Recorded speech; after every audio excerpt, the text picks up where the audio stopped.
Hey kids, I just wanted to share with y'all a small lesson that we had since we haven't been able to meet on Sundays. Previously, we have been talking about Joshua and his journey to the Promised Land and all the different cities that they have conquered and captured. And we ended his story with the conquering of Canaan. And now we're moving forward on into the book of Judges. It's chapter 6 and 7, and we're talking about a man named Gideon. Gideon originally was a farmer, and y'all know what farmers do. They grow plants, they have animals, chickens, and all sorts of different types of things that they do, but farmers are very, very important. Well, let me tell you about Gideon. So the story of Gideon kind of starts with when the Israelites, they settled in the Promised Land, but they soon forgot about God from all the other things that were going on in the world because they were happy. They had so many things that they just didn't worry about God. They didn't focus on God. So they disobeyed Him and they disobeyed His commandments. Well, because of this, God delivered the Israelites into the hands of these other type of people, these mean people, to treat them wrong, to use them as slaves, to beat them, and all these other things. Okay, and these people ruled over the Israelites for 7 years. So the Israelites were sad from this, so they would pray to God, and they prayed to God, and they asked God to save them and to help them. Well, instead of God just helping them and sitting down and just saving all of them at one time and wiping out the enemy, he had a man. He sent an angel to a man named Gideon. And the angel went to Gideon, and the angel told Gideon, God has chosen you to save all of Israel. And of course, Gideon was like, what? Why me? Why am I the one that's chosen to save it? And the angel explained, Gideon, this is your job. It's a dangerous task, but this is what God has wanted. And He wants you to do it. So because of this, Gideon made an offering and offered up some meat and bread onto a rock for the angel. Well, the offering burst into flames. It just went straight up into flames as soon as the angel touched it. And he said, and Gideon cried out, and he said, oh no, I have seen the angel of the Lord's face to face. I will surely die. This is not good. But God assured Gideon that his life was not in danger, and so He sent Gideon on this mission. God told Gideon to destroy all the people's different things that they had, the idols that they put before God. One of them being the people's altar to another god, a pagan god. Okay, and Gideon destroyed it. Well, when he destroyed this, a lot of the people were very mad and upset with Gideon, and they wanted to kill him. They would throw rocks at him, and they chased him, and they wanted to kill him, and they're yelling at him, Gideon must die. They're throwing things. And one day, okay, Gideon's dad was standing there with Gideon, and they said, well, hey, we're here to kill Gideon because he did all these things. And his dad said, surely if your God is a true God, that He destroyed this altar, He'll kill him, right? If He's a real God, then if your fake God is really a real God, He will kill Gideon. Well, we all know that that's not going to happen because our one God is the one true God, and He's not going to hurt Gideon. He's already promised that nothing bad would happen to Gideon.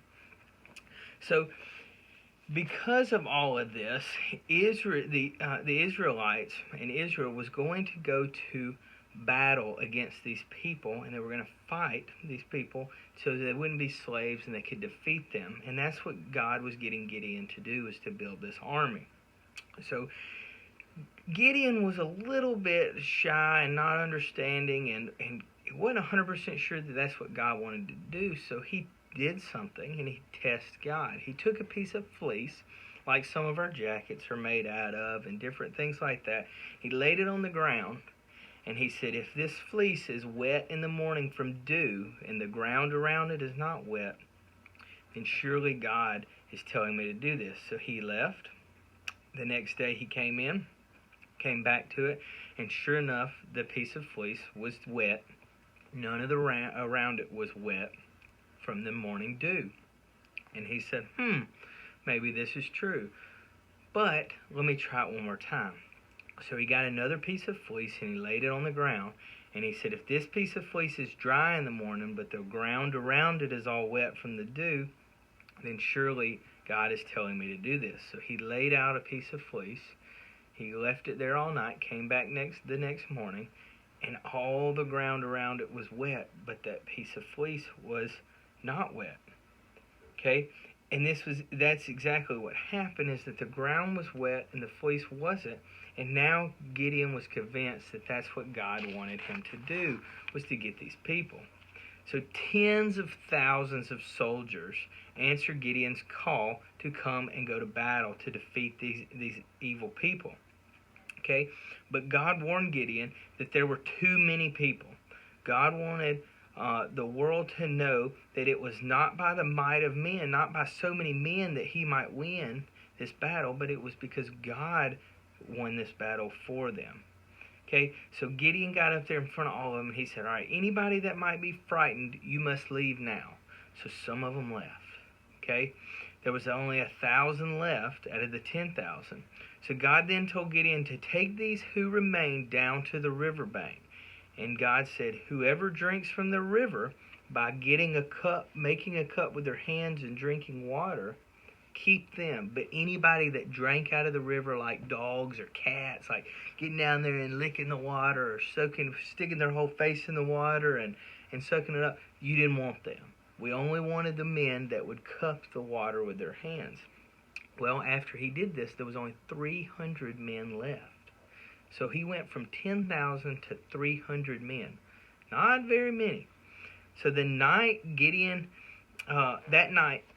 felt scared. So God told him to go to the enemy's camp, okay, and listen to what they were saying. And some of the enemies, they were just as scared of Gideon's army as they were, maybe some of Gideon's army was scared of them.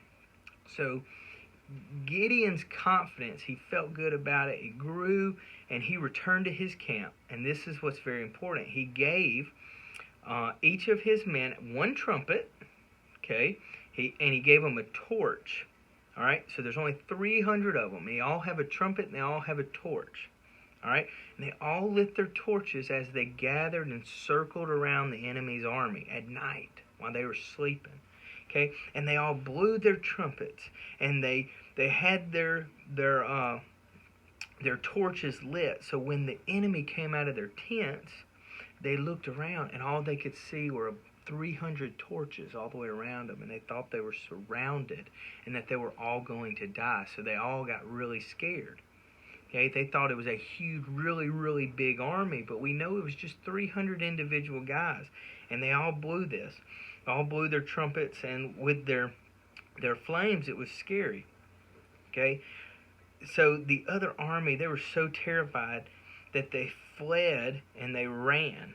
Okay, and when they ran away, that was how Gideon restored Israel, and that is how Gideon got the Israelites back into the promised land, because they had lost their ways from making it to the promised land and doing everything that Joshua had got them to do, and then praising God and loving God. They had fallen off of that and not loved God and broken a lot of his rules and 10 commandments and sinned, and God sent Gideon to restore that back so all of the Israelites would have faith in God again, and that's exactly what they did. So that's just a short little story of that comes to you, like I said, in the Old Testament, that we've been following along, and the Israelites and the Promised Land and Gideon, which we went over. Next week we'll have a different story for you. I think next week we're going to talk about Palm Sunday, because that's coming up, and we all know that Palm Sunday was the Sunday before Jesus was crucified, when he came back to Jerusalem. So we're going to skip far into the Bible, into the New Testament from the Old Testament. But me and Miss Meredith miss all of y'all. We hope y'all are having a great time out of school, even though we understand that you're out of school for serious reasons. We're all praying for y'all each and every day, and we love you. Also, don't forget that as of right now, we are still scheduled to have Sticky Camp in June, June 12th, 13th, and 14th. We will get the times to you when we know the times 100%, but we're looking forward to it and getting dirty and having fun.